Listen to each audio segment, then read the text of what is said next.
Jake Eisenberg here for the Maryland Baseball Network, joined now by pitching coach Ryan Fecteau. And Ryan, this is your first season with the Maryland baseball team, coming over from Bryant. What's that transition been like?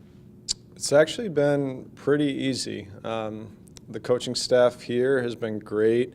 They've really given me a lot of freedom to be, who I am with the pitching staff.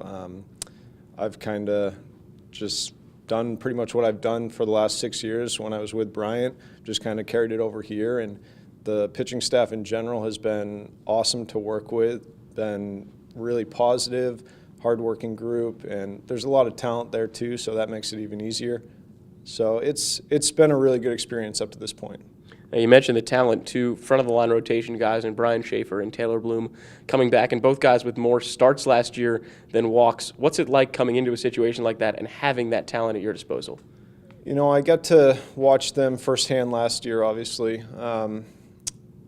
I didn't work with them as much in the fall as I would have liked to because we shut them down just because of the innings that they had pitched previously.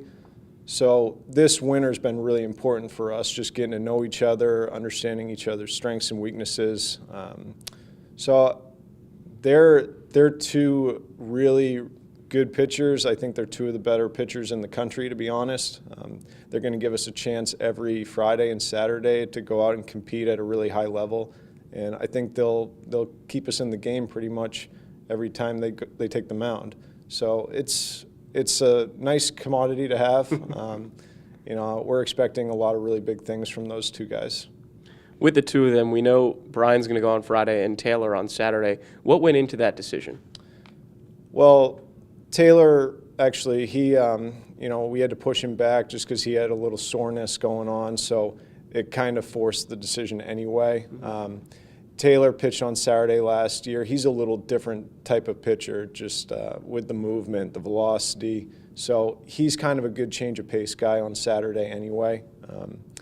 I think Schaeffer, when his stuff's on, he's a really tough guy to put in play. So it's a better option on Friday, I think, when you have a guy that can get a lot of swings and misses, a little more velocity, just the stuff plays up a little more, whereas Taylor's just a tough guy to adjust to on a Saturday.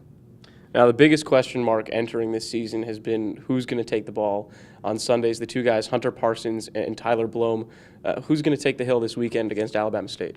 We actually haven't decided that yet.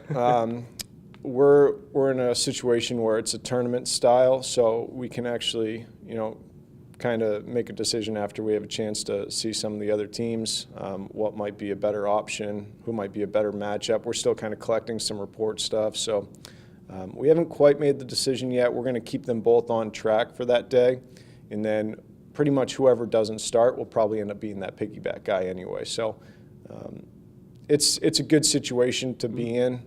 I think they'll both end up getting probably the same amount of innings this weekend. It's just one's going to be the starter, one's going to pitch out of the pen. That's all. So they'll kind of essentially tag team on Sunday for this weekend? Potentially, yeah.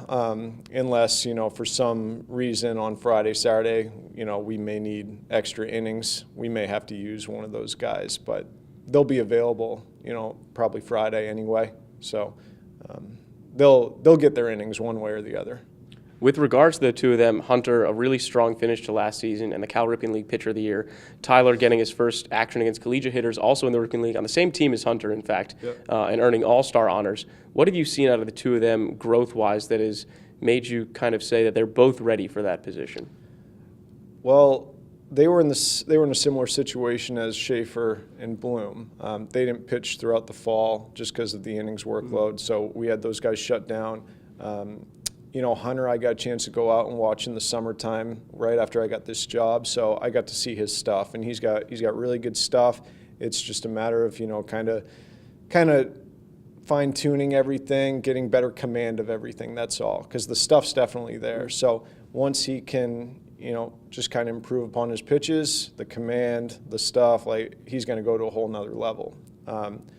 Bloom I've been really impressed with his maturity. Usually that's the biggest issue with the freshmen is they don't really know how to handle failure when things go bad. They they're not really used to a lot of the situations, the speed of the game, where he got a chance to experience that in the Cal Ripken League. So I feel like he was ahead of the curve a little bit. But he's been great. He's been able to make a lot of adjustments. If like we see something mechanically, if we see something with a pitch, I've been really happy with just how far along he is for a freshman. So I think we could be really good with either one of them pitching on Sunday. It's we're in a really good situation with those two guys. Taking a look now at the rest of the pitching staff, and who might start in the midweek, who are some guys that might see opportunities to start other than Schaeffer, Bloom, Parsons, and Blome?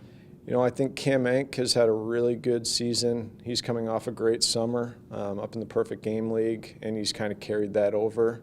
So he's one of those guys that throws a lot of strikes with multiple pitches. He can pitch to contact a little bit and get efficient outs. So I think he would probably be the guy that would fit into that midweek role right now. And he's also another guy that will probably piggyback if we need to this upcoming weekend. So Cam's, he's an interesting one because he could end up being like a weekend guy down the road.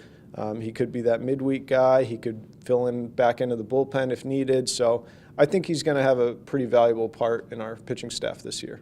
And looking at that bullpen, two big guys at the back end in the 8th and 9th inning coming back, Mike Racino and Ryan Selmer. Will they be used in a closer by committee situation, or is there a named closer? We're kind of going to go over everything. The next couple days, just how we're going to handle certain situations. Not just with those two guys, but with like Taylor Stiles, Jared Price, Ryan Hill, Andrew Miller, some of those older guys too. So I think it's going to be more of a matchup type situation. I don't think if we bring in like Ryan Selmer in the 8th inning, we don't necessarily have to make a change in the 9th inning. Like if he's pitching well in the 8th, we could just carry it right over into the 9th, and then we could use someone like Racino the next day to close. So I think I don't like really pigeonholing guys, into specific roles, because I think we have a lot of guys that could pitch in a lot of different roles for us with the amount of experience that there is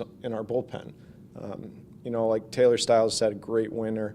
He's showed a really he's impressed me with just the way he's competed on the mound. So I think he could go fill in that role if we needed him to. Selmer, Racino.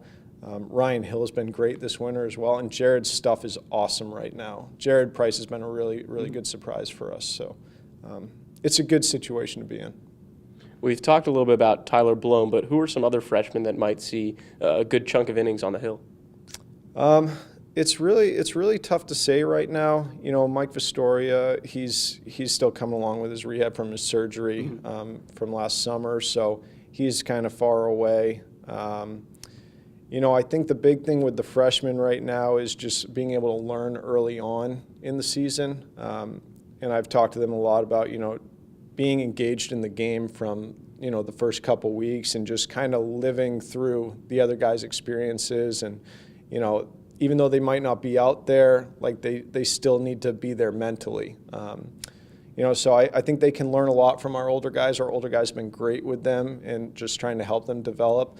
But when they get their opportunities, they need to, take advantage of those opportunities, and then their roles will kind of grow from there. So it's hard for me to say right now, and especially just with the amount of veteran pitchers that we have on this staff that are kind of established too. So time will kind of tell with the freshman class. Now just 3 days away from the start of the 2017 season, the Terps flying down to Clearwater, Florida to take on Ball State, Louisville, and Alabama State this weekend. Friday night's matchup gets started at 7 o'clock, and you can listen live on Maryland Baseball Network. Coach Fecteau, thanks for your time. Thank you. Appreciate it.